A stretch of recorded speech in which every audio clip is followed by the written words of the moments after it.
Mi nombre es Génesis Vallerilla. Yo les voy a hablar sobre la potestad tributaria.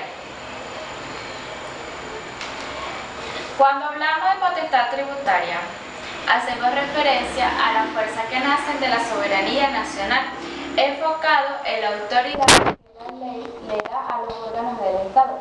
Son inherentes en razón a su poder de imperio y se ejercen cuando el órgano correspondiente establece funciones. Clasificación. Originario y derivado. Para establecer la diferencia entre el poder tributario originario y derivado, se debe partir de la forma federal de gobierno, adoptado para el Estado venezolano por nuestra Constitución, al conformarlo por tres niveles, que son territorio, república, los estados y municipios, dotándolos de autonomía propia, de personalidad jurídica y una estructura orgánica propia. La diferencia tiene su origen, según la doctrina de amplia aceptación, en la fuente de donde emana el ejercicio del poder tributario. Para la mayoría de los tratadistas, el poder tributario originario nace de la propia Constitución, mientras que el poder tributario derivado surge de la ley, a través de la cual el órgano con poder originario lo transfiere a otro que no lo posee. El poder originario es el establecido por la Constitución y el derivado el reconocido por normas subordinadas, aquellas como son las leyes orgánicas y las leyes ordinarias. Caracteres de la potestad tributaria. Es determinada por el Poder Legislativo, ya que este es quien analiza las necesidades planteadas por el Poder Ciudadano y planifica las maneras de satisfacer las necesidades. Es aplicada y administrada por el Poder Ejecutivo. El desacato de esta ley es sancionado por el Poder Judicial. Es inherente al Estado, ya que es el único que tiene la potestad de planificar, ejercer y sancionar. En manos de la norma suprema, en este caso nace la Constitución Bolivariana de Venezuela. Está facultada para exponer contribuciones mediante la ley. Regula las funciones de los órganos correspondientes. Se dice que tiene igualdad, ya que todas las personas deben participar en las contribuciones para satisfacer las necesidades públicas. Se aplica la generalidad, ya que debe aplicarse equitativamente a los contribuyentes sujetos a los tributos. Todos los tributos son creados por la ley establecida por el orden legislativo. Por ello se afirma que todos los tributos son una parte inseparable del sistema tributario. Atendiendo a la ley, protege al contribuyente de verse sobregravados de los tributos, de manera que el Estado no se vea en la obligación de realizar una expropiación del patrimonio del contribuyente para el pago de estos tributos. Las limitaciones a la potestad tributaria. Los límites a la potestad tributaria lo establece la Constitución. A través de sus normas limita el poder del Estado para establecer tributo, lo que se traduce en verdaderas garantías ciudadanas frente a la actividad del Estado, una serie de principios constitucionales. ¿Cuál es la competencia tributaria? La competencia tributaria es la facultad que la ley le otorga a los órganos del Estado, es decir, la facultad que el Estado tiene de ejecutar los mandatos legales y obligar a los contribuyentes a pagarlos. La competencia tributaria tiene su fuente en la ley. Quiere decir que los principios básicos deben estar en la ley, aunque puede presentarse una regulación reglamentaria de la competencia tributaria, aunque esto a su vez lo establece y reconoce nuestra jurisprudencia venezolana. Clasificación de la competencia concurrente y residual de los estados. Competencia concurrente pueden resultar que dos poderes, el municipal y el estatal, concurran en una misma función o que correspondan realmente a ambas y hayas que delimitar las competencias de cada uno, o bien porque se trate de que ambas potestades pretendan tener competencias exclusivas sobre algunas materias. En cuanto a los municipios, este artículo aplica dos cuestiones: que los estados deben transferir a los municipios los servicios que estos estén en capacidad de prestar. Estas transferencias están reguladas por el propio Estado. ¿Cuáles son los ingresos estatales? Son los que recibe el Estado por petróleo, por cobro de impuestos, por la venta de bienes producidos, por empresas públicas, por utilidades que generan estas mismas, por ventas o alquileres de propiedades, por multas e impuestos, por emisiones de bonos, entre otros. Cuando los ingresos provienen de impuestos se denomina ingresos tributarios. Por el contrario, cuando provienen de fuentes distintas a los impuestos se denomina ingresos no tributarios. Con los ingresos los gobiernos pueden realizar sus gastos e inversiones, etc. Competencia concurrente y residual. Lo establece el artículo 165. Las materias u objeto de competencia concurrente serán reguladas mediante las leyes de base dictadas por el Poder Nacional y leyes de desarrollo aprobadas por los estados. Esta ley está orientada por los principios de la interdependencia, coordinación, cooperación, corresponsabilidad y subsidiariedad. Los estados descentralizarán y transferirán a los municipios los servicios de competencia que gestionen y que estos estén en capacidades de prestar, así como la administración de los respectivos recursos, dentro de las áreas de competencia concurrentes entre ambos niveles del poder público. Los mecanismos de transferencia estarán regulados por el ordenamiento jurídico estatal. ¿Cuáles son las limitaciones implícitas y explícitas? Generalmente, estas jurisdicciones son con pocas por estado en otros países. Aquí en Venezuela, la organización municipal le corresponde a cada estado a través de una ley que se dicte en el respectivo Consejo Legislativo.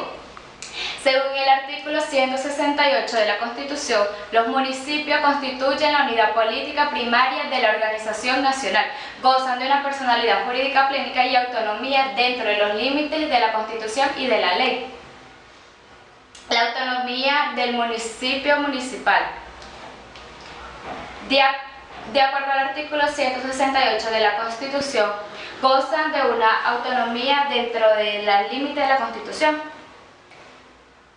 Dentro de los límites de la Constitución y de la ley, con lo que se estableció una limitación en su inusitada que hace materialmente nublatoria la autonomía política territorial, que solo debería encontrar límite en la Constitución, pero no en la ley. La potestad tributaria municipal es la facultad que tienen los municipios debidamente habilitados mediante una ley formal para crear unilateralmente tributos en relación a las actividades que se desarrollan en su respectiva jurisdicción o sobre los bienes aplicados a los municipios con las limitaciones previstas en la Constitución y en la ley. Las limitaciones a la potestad tributaria las encontramos en el artículo 183 de la Constitución de la República Bolivariana de Venezuela, y los ingresos son los que los ingresos municipales son los que establece el artículo 169 de la Constitución de la República de Venezuela. La obligación tributaria municipal, ¿cómo se determina? La determinación sobre la base presuntiva podrá ser practicada por la administración, bien sea nacional, estado o municipal, cuando se presentan las siguientes circunstancias en relación con los contribuyentes o los responsables. Esto lo establece 132 del Código Orgánico Tributario. Pasando al siguiente tema, el impuesto sobre la renta. A nivel mundial, los impuestos son la fuente primordial utilizada por el legislador para sufragar los gastos públicos. En particular, el impuesto sobre la renta constituye el impuesto más importante en la actualidad, al tener un gran peso recaudatorio en el sistema tributario, siendo este un impuesto natural de naturaleza directa, que en teoría grava la riqueza. Sin embargo, para poder comprobar, es necesario determinar en primer término lo que debe ser considerado como una renta. El concepto de renta, con el transcurso del tiempo, ha ido experimentando una evolución, tanto en la doctrina como en la legislación. En este sentido, el estudio del consumo ha pasado por varias etapas o escuelas, pudiendo destacar la escuela renta igual a producto, escuela renta igual a consumo de riqueza y la escuela renta igual al consumo más el incremento patrimonial. Algunos autores como Karen García consideran la renta como un bien o una riqueza nueva producto del capital del trabajo. o de la combinación del capital y trabajo que expresa una disponibilidad para el sujeto. De las definiciones transcritas se puede entender que la renta es la actividad proveniente del trabajo o bienes propios de la persona y efectivamente constituye algo nuevo en el patrimonio de estas personas, es decir, que realmente está habiendo una modificación positiva, pues solo toma en cuenta lo verdaderamente percibido.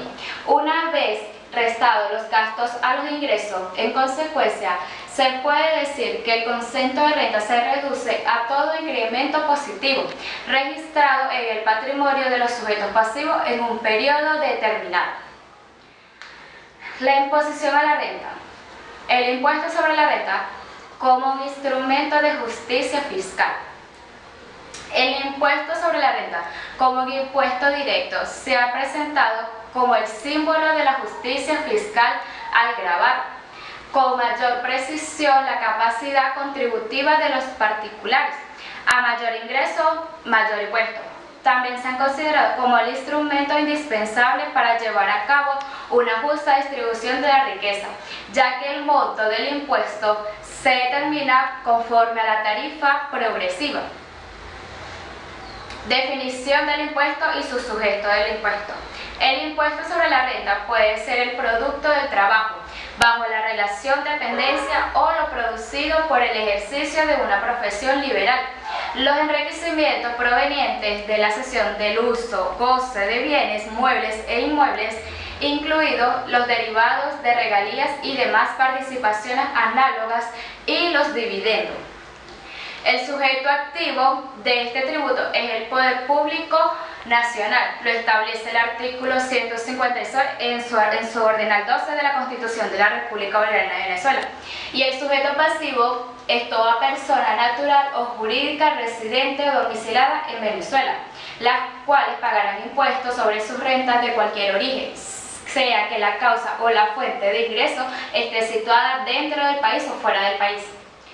Estos sujetos se dividen en dos grupos: personas naturales o asimilados, que son personas jurídicas, y las personas jurídicas o asimilados. Sistema de imposición a la renta. El sistema de impuestos reales o celulares, según este sistema, cada tipo de renta está sometido a un impuesto diferente. Actualmente se habla de cédula o sistema cedular para referirse a la categoría de beneficio y poder establecer las deducciones en cada una de ellas.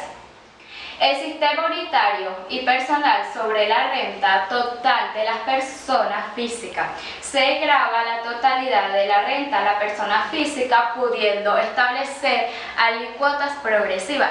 Y el sistema mixto, un primer tipo de sistema mixto, consiste en adoptar un sistema de impuestos celular sobre las rentas de diferentes fuentes e integrarlo con impuestos complementarios personal sobre el conjunto global de las rentas. ¿Cuáles son los principios que rigen el impuesto sobre la renta? Los principios están establecidos en la Ley de Impuestos sobre la Renta, en su artículo 1, y se relacionan de la siguiente manera, que son los principios de enriquecimiento neto, principio de anualidad, autonomía en el ejercicio, principio de disponibilidad, principio de renta mundial. Determinación del enriquecimiento neto. Lo establece el artículo 16 de la Ley del Impuesto sobre la Renta, donde establece que los ingresos brutos percibidos por el contribuyente durante el ejercicio gravable están conformados por el monto de venta de bienes y servicios en general, así como lo percibido por concepto de cualquier actividad económica. Para determinar el enriquecimiento neto gravable por el impuesto sobre la renta, se tomará la totalidad de los ingresos brutos percibidos por el contribuyente y se restará los costos provenientes de los productos enajenados y de los servicios prestados dentro del país. Determinación del impuesto sobre la renta. En personas naturales. Las personas naturales deben de determinar su enriquecimiento neto, es decir, el incremento del patrimonio que han tenido en el ejercicio gravable. Esta determinación se hace restando sus ingresos brutos, los costos y deducciones permitidos por la ley. En el caso de que los ingresos solo le correspondan a sueldos, salarios y remuneraciones similares obtenidas por las prestaciones de servicios personales bajo relación de dependencia. Esto equivale al enriquecimiento neto. Una vez determinado el enriquecimiento neto, es menester determinar el enriquecimiento gravable o pérdida, para lo cual se debe prestar el monto de enriquecimiento neto, el monto por gravable y por monto de pérdida de años anteriores. El enriquecimiento gravable se le debe aplicar la tarifa respectiva conforme al artículo 50 de la Ley sobre el Impuesto de la Renta. Los desgravámenes son las cantidades que la ley permite deducir del enriquecimiento neto percibido durante el ejercicio fiscal a las personas naturales residentes en el país y sus asimilados. El resultado obtenido después de la aplicación de la correspondiente rebaja sirve de base para la aplicación de la tarifa prevista en la ley. Las rebajas fueron creadas por el legislador para cubrir el monto indispensable en la subsistencia del contribuyente y su carga familiar. Determinación del enriquecimiento en personas jurídicas. Las personas jurídicas deben determinar la renta neta mundial gravable. Para ello deberán sumar el enriquecimiento neto de fuentes territoriales al enriquecimiento neto de fuentes extraterritoriales. No se admite la imposición de pérdida de fuentes extraterritoriales al enriquecimiento o pérdida de fuente territorial. El enriquecimiento neto corresponde al incremento de patrimonio que resulte después de prestar los ingresos brutos, los costos y deducciones permitidos por la ley. Las rebajas, una vez obtenido el total del impuesto autoliquidado, se descargarán las rebajas por inversiones establecidas, beneficios o los incentivos fiscales. A fin de lograr el desarrollo económico del país, la Ley del Impuesto sobre la Renta y otros decretos del Ejecutivo de Nación establece unos siguientes, los degravables, los demás impuestos para determinar a los contribuyentes. Así también incita a otros demás grupos de actividades que no persiguen especulativos, ni siquiera mercantiles, como es el caso de las instituciones venezolanas de asistencia social y de algunos beneficios derivados del trabajo. Tomando en cuenta todas estas situaciones, el legislador estableció en la Ley de Impuestos sobre la Renta las exenciones y las exoneraciones.